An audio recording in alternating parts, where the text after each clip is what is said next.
Good morning, Goodwill.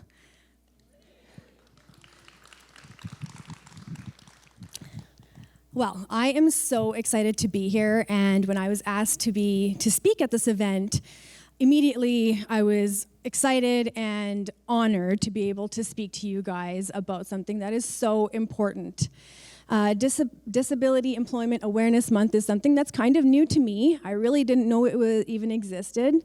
Like Doug said, I did have my life flipped upside down. When you try to plan your life out when you're younger, you're going to have kids by this time, you're going to have this at this time, it never works out.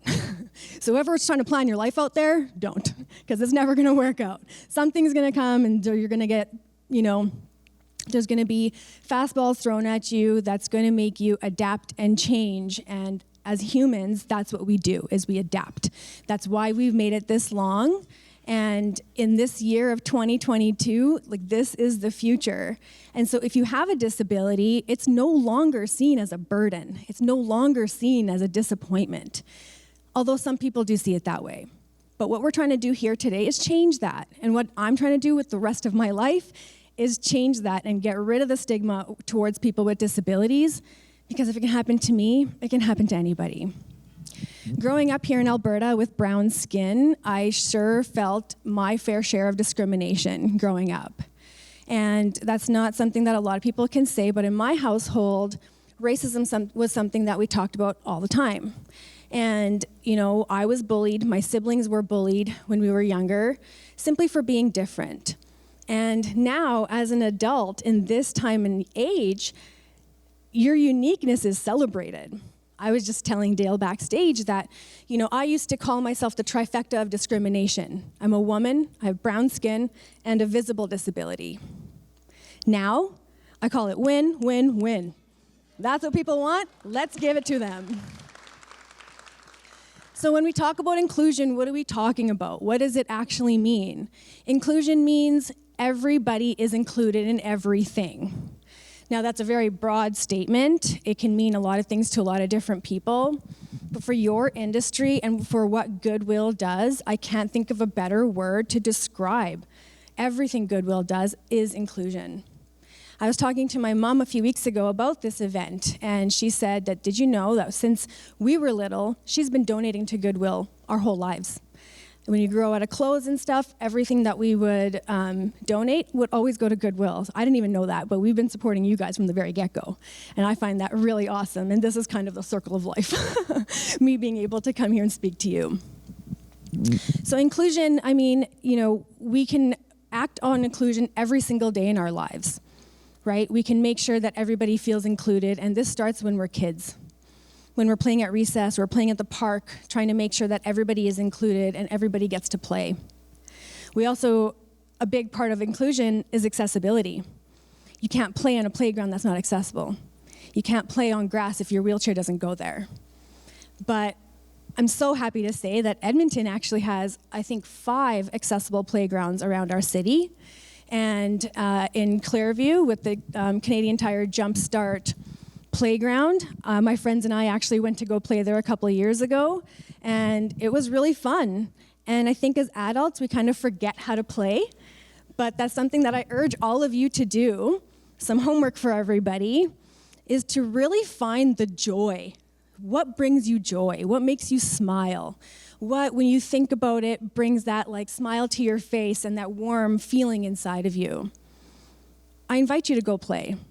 I invite you to take your children or your grandchildren or a niece or a nephew or a neighbor's kid and say, hey, let's go play. And they might be taken aback, whoa, what? Why does this adult want to play with me? But it's actually really fun. I take my nephews all the time. I have one niece, and she's 1.5 years, almost 2, and I cannot wait until she's old enough to play with Barbies. I told my sister-in-law that I want to buy her the accessible Barbie house. Let me do that for her. This is how we create inclusion. It starts from the very young age. When children see me, I am a child magnet. Kids always just come running to me. And what often happens is, a child will come up to me and touch my wheels or kind of say what is this? And I just say, it's my wheelchair. But that's when the parent is no, don't ask any questions, don't say anything. And my response to the parent is, it's okay. I'm not going to hurt them. I'm not going to tell them all the gory details of how I was paralyzed, even though there aren't any. But I said to the parents, I would rather your child ask me and I tell them the truth than you go around the corner and tell them a lie. Because that's really what's going to happen. And by the child seeing their parent, who is their safe space, who is their hero, when the child sees that kind of reaction from the parent towards a person with a disability, that child automatically associates disability with fear. That's how the stigma starts. One of the ways how the stigma starts. So we got to stop that. Let kids ask the questions. If they're awkward, good. The more awkward, the better. In this day and age of 2022, we should welcome the awkward conversations. Race, ageism, ableism, all these things need to be talked about because the only way we get rid of it is when we talk about it. And when we talk about it, we take the power away from it too. So every time I get to tell my story, I shed a little bit of that burden that it has on me. And I also get to inspire others. Doug mentioned a little bit about my story, but I did feel severe pain in my low back. I was in Las Vegas when this happened, and it was on Friday the 13th. Can't make this stuff up. I felt the severe pain, and it lasted maybe a few minutes, and then I wasn't able to move my right leg. As I lay there in bed trying to move both my legs, only my left leg was moving. A couple of minutes later, it went prickly from my hip all the way to my toes in a whoosh motion, and I was left paralyzed from the waist down within 10 minutes. Being an X-ray tech, my critical thinking skills jumped into play. I took my pulse. I tried to do as many vitals as I could, try to figure out what's happening in my spinal cord. It was 10 o'clock in the morning. I hadn't even drank anything at that point. And I really, truly didn't know why this happened to me, and I wouldn't find that answer for 4 years. I asked myself that question for 4 years. Why me? What did I do to deserve this? Why am I sitting in this wheelchair? And as hard as it was, and trust me, it's really hard to live with a disability. But nothing in my life has been easy. Nothing. Especially anything worth having. So in 2016, that's when I found out my purpose, the reason I was paralyzed, was to open an activity-based training center here in Edmonton. I had to travel around to find this kind of therapy, and when I found it, my recovery skyrocketed. I now drive my car with my foot. I have hand controls just for safety, just in case you guys. My doctor knows, okay? I'm able to walk with a walker. I'm able to stand up to pull my pants up after I go to the bathroom. And for a lot of people, these are just mundane things that everybody takes for granted. Not me, though. Not these guys. What this journey has taught me is to adopt an attitude of gratitude. When I started being grateful for what I had, instead of being sad about what I lost, my whole world changed. The universe opened up its doors, led me to meet all the right people that I needed to meet in order to get REU Paralysis Recovery Center off the ground. And within the 5 years that we've been open, we've won a number of awards. We are at, I think, 280 clients. We have 13 staff members. And we have changed the lives of literally hundreds of Albertans living with disabilities. And I know that's something that you guys can relate to because you guys do the same thing in a different way. By being able to show people the potential that they have, by believing in people with disabilities, you really open the doors for them and you give them permission to live their lives. Here in Canada, people with disabilities are often thought of as a burden. This is often thought of as a burden. By this, I mean my wheelchair. But it's not. This is a tool. This allows me to get from point A to point B.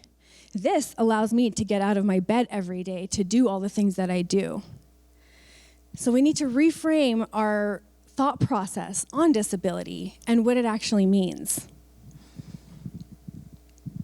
At REU, we've refused to talk about limitations. We will not ever ask anybody, tell me what you can't do. The medical system loves doing that. They love it. But why? Why do we constantly need to focus on the negative? When you're constantly focusing on the things you can't do, what are you going to be thinking about? All the things you can't do. So I flip it. Anytime I see a doctor or anybody and they ask me, all right, tell me the things you can't do, I flip it on them. Nah, you tell me first, actually. What are all the things you can't do? Are you an Olympic swimmer? Are you a mountain climber? Do you snowboard? Do you do any of these things? So tell me all the things you can't do. And they're kind of shocked. But then you get it? If you keep talking about all the things you can't do you feel good about yourself? No. And like I said, this life is hard. You have to work at having a positive mentality, a positive mindset every single day. Every day. 7 days a week, 365. Doesn't matter if it's Christmas, doesn't matter if it's Easter, doesn't matter if it's your birthday, doesn't matter if you're hungover. You have to celebrate yourself.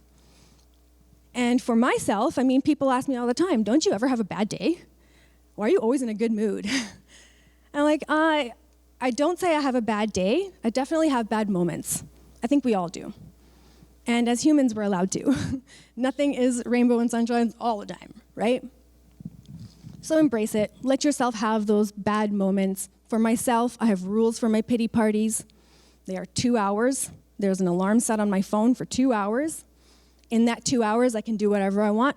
Kick and scream, cry, eat chocolate, eat ice cream, whatever it is. I prefer boxing. Boxing is a great way to get some of that anger and frustration out. Hitting people is frowned upon, but hitting a bag, totally allowable, right? Make sure you're wearing gloves and have proper form, okay, when you do it. Especially as a wheelchair user, when your hands are your everything, make sure you're using proper form so you don't injure yourself. After that 2 hours is up, though, I have to pull my big girl's pants back up and say, okay, Bean, that's enough. Move forward now.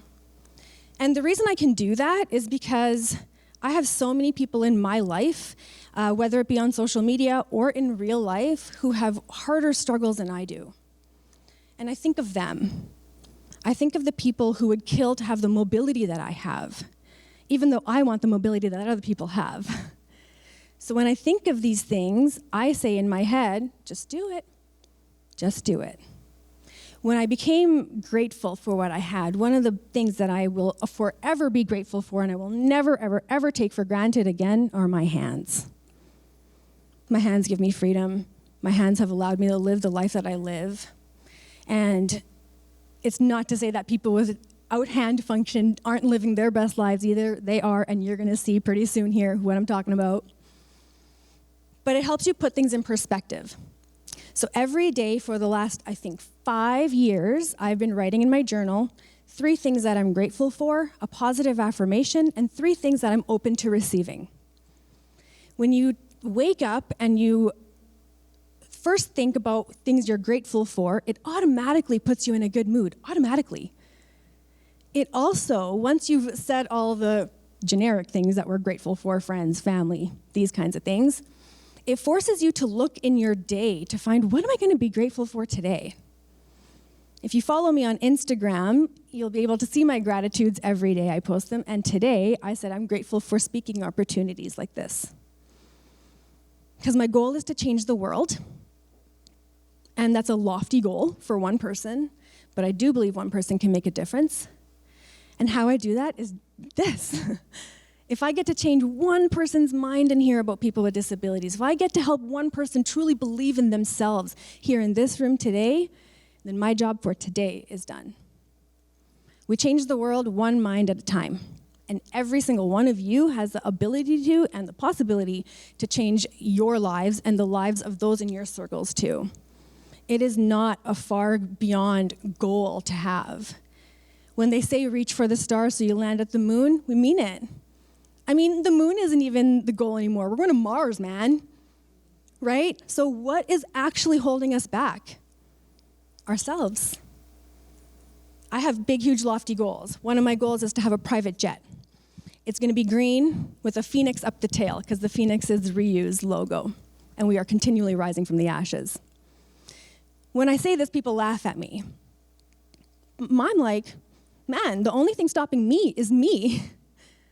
I'm holding myself back. If I say that I can't do it, then I'm not going to do it. But if I say I'm going to do it, what is stopping me? That's what I want you guys to think about for your lives and for the people that you serve. Think of their potential. Only see their potential. See that they are capable of so much more. And when disabilities happen to people or for people, it happens to the strong ones. It happens to certain people for a reason, because they are strong enough to handle it. They are strong enough to push through, wake up every single morning, be grateful for having your eyes open, because today 150,000 people didn't get to open their eyes today, but you did. That's something to be grateful for. When we start looking at our lives in that lens, we can only see good. There is so much negativity in our world, and mainstream media loves to pump that up, right? Same with socials and stuff. There's a lot of it out there.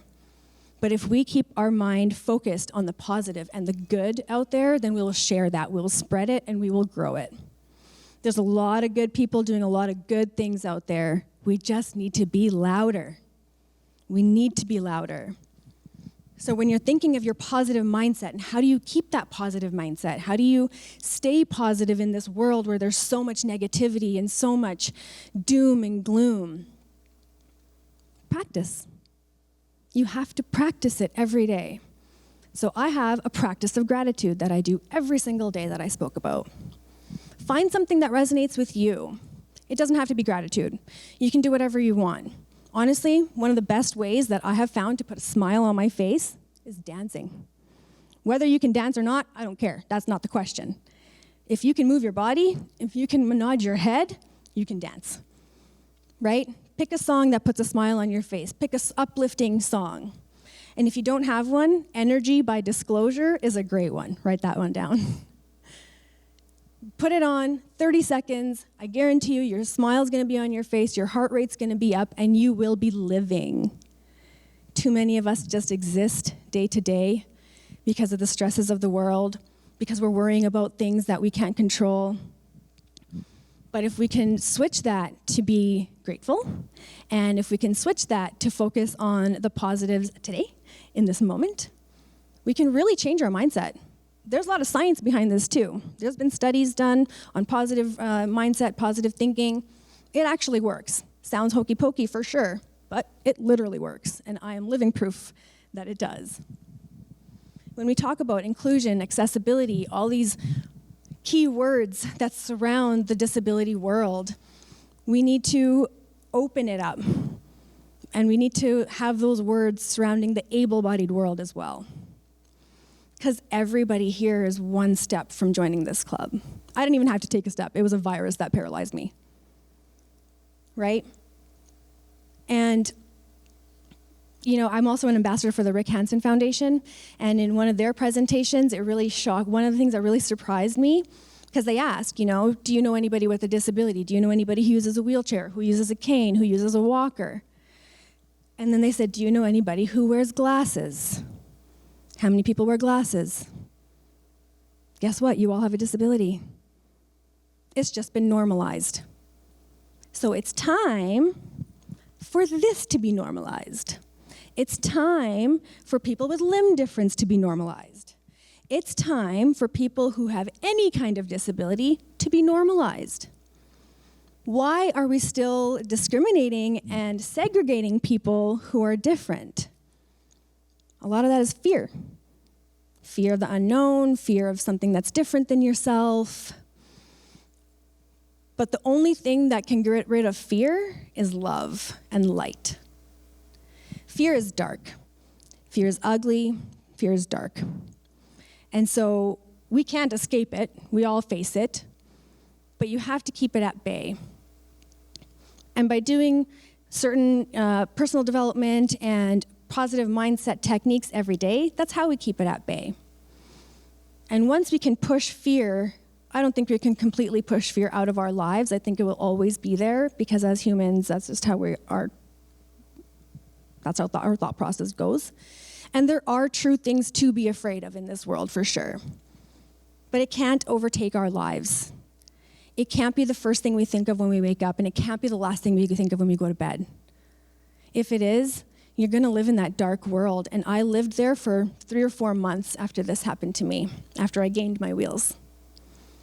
I lived in a very dark, dark place. I was mean. I was mean Bean. And she's not a nice person. She's really mean, really ugly, hurtful to herself, hurtful to others. But that's not who I want to be. That's not who I want to be today. That's not who I want to be tomorrow. I want to be fun Bean. I want to be me. But it took a long time for me to love myself as I am. It took a long time for me to say that, hey, Bean sitting is actually the same, or maybe if not better, than Bean standing. And I want you to think about that about yourselves too, whether you have a disability or not. What do you love about yourself? What are you so proud of about yourself that you can't wait to share it with everybody? Everybody has one thing that they are super, super proud of. So I really want you to think about that. And I want you to write it down, either today or when you get home. And I want you to put it somewhere where you're going to see it every single day. And I want you to remind yourself of the things that you're proud of, because that's going to put a smile on your face. That's going to show you that, hey, I have purpose. I'm here for a reason. All of us are. We're all here for a reason. If we think of the odds of each of us being born, trillions to one. So if you think of it that way, I mean, yes, there's 8 billion people on this planet right now, but you were born for a reason. You are put on this planet for a reason. What that reason is, I can't tell you. You have to find that out by yourself in your heart and in your brain and in your soul and in your spirit. But it can be done. And it starts by introspection, looking at yourself, loving yourself, having no shame about loving who you are, truly being accepting of your differences, of your flaws. We all say we have flaws. Are they flaws or are they differences? I choose to say they are differences. The words we speak, the words we think, say to ourselves in our head, all make a huge impact in how we talk about ourselves, in how we allow others to talk to us. So keep it positive. Is it easy? Hell no. Tell me something in life that is easy, right? When people tell me, I work out a lot, I do a lot of the things, and people tell me, well, that's hard. Well, my answer is, you need to choose your hard. Being fit is hard, being fat is hard, being rich is hard, being poor is hard, being healthy is hard, being sick is hard. Choose your hard. What are you going to do? Everything in this life is hard. Absolutely nothing is easy, and if it's easy, you're getting scammed. Because it's not, right? So let's just accept it. Let's put the work into ourselves to really see the potential in people, to really see the potential in ourselves, to love who we are, to love others. When you love yourself, you allow others to love you too. However you are, whether you see yourself as broken, whether you see yourself as whole, you allow people to love you or you allow people to hate you. It's really up to us. I don't want to go over time. But I'm going to leave you with one last thought from one of the men who writes a lot of the affirmations that I listen to. I have a Spotify playlist of positive affirmations that is my alarm clock. That's another little tidbit. Don't wake up to, don't wake up to that. If you wake up to that, you're going to be startled, and that's how you start your day. My alarm clock is positive affirmations. It wakes up, it's really loud, but it starts by telling me how awesome I am, how the world needs me, how the world is better with me in it. You hearing those words when you wake up really helps you keep that positive mindset and know that you do have a place in this world and that you're here for a reason. Sorry, so now let me leave you with the line. Leave who you were, love who you are, and look forward to who you will become. Thank you.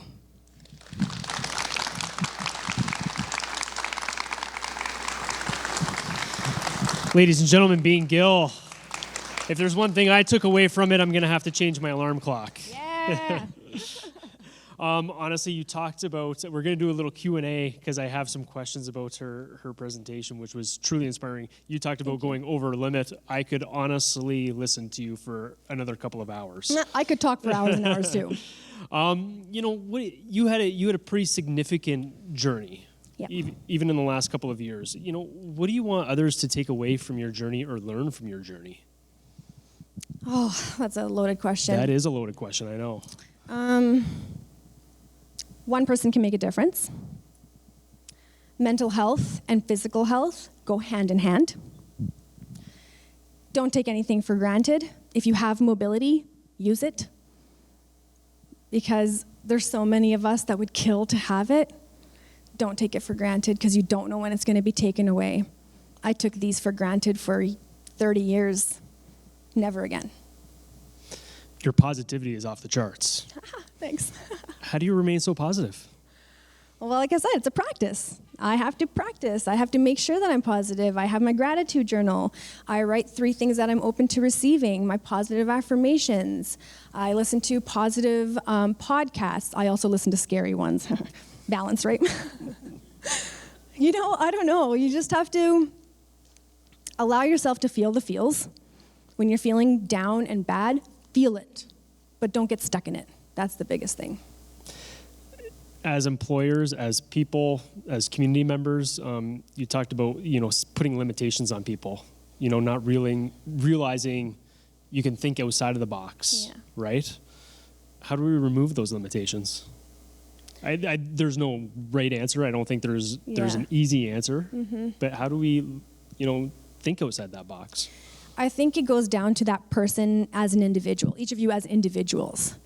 For myself, what I had to do to really let go of my limitations, I stripped it all down. I literally got naked, sat in front of a full-length mirror, a bottle of wine may have been involved, and I looked at myself and in my eyes in the mirror. Have you ever done that? Have you ever sat so close to a mirror where you look inside your eyes? And I continued from the top of my head to the bottom of my toes, and I spoke out loud everything I hate about my body. Every single thing I hate about it. I cried and cried and cried as I spewed these words out. And once I stopped, I started from the bottom, and I went all the way back up about all the things I love about my body. And I chose to end on what I love about my body, because that's what has to stay in here. We can all find things to hate about ourselves. But when we find things to love about ourselves, that changes your outlook on yourself. When you can truly love yourself with your flaws and everything inside of you, it opens up that gateway for other people that you're interacting with. Now you will see all the things you love about this person, while they may see all the things they hate about themselves. And then you have that conversation with them. Invite them to do that same, not a trick, whatever. Invite them to do something that's going to help them see all the things that they love about themselves. And none of this was easy. I cried a lot during this, but it's necessary. You need to strip yourself down, and you need to really recognize that your body is a part of you, and you are in control of what's in here and what comes out of here. One last question for you. You said you didn't know about Disability Employment Awareness Month. What does this month mean to you now? Oh man, it means so much, right? When I was first paralyzed, I didn't know what I was going to do for work. I'm an X-ray tech. I worked in the cardiac cath lab. I can't do CPR from a wheelchair. I couldn't even sit up at that point. I had no idea. When I started looking for employment, there wasn't much out there. And I truly felt like I was a liability. People are going to see me as a burden. They're not going to want to hire me. But because I had that lens, that's what they saw. That's why I never got any employment and my path was different. I ended up opening my own business and stuff. But for many of my clients, many of the little kids that we work with, the teenagers and even the adults, seeing them being able to gain employment, 2 of them with Goodwill. Was that a plug? But seeing the opportunities that they have now because of DEEM, because of DEI, because of all of the spotlight that's been put on minorities since 2020, it really warms my heart because now this is how we're going to see true inclusion. Yeah, I love it. Well, I'm going to wrap it up here. Ladies and gentlemen, let's give Gill one last round of applause. Thank you so much.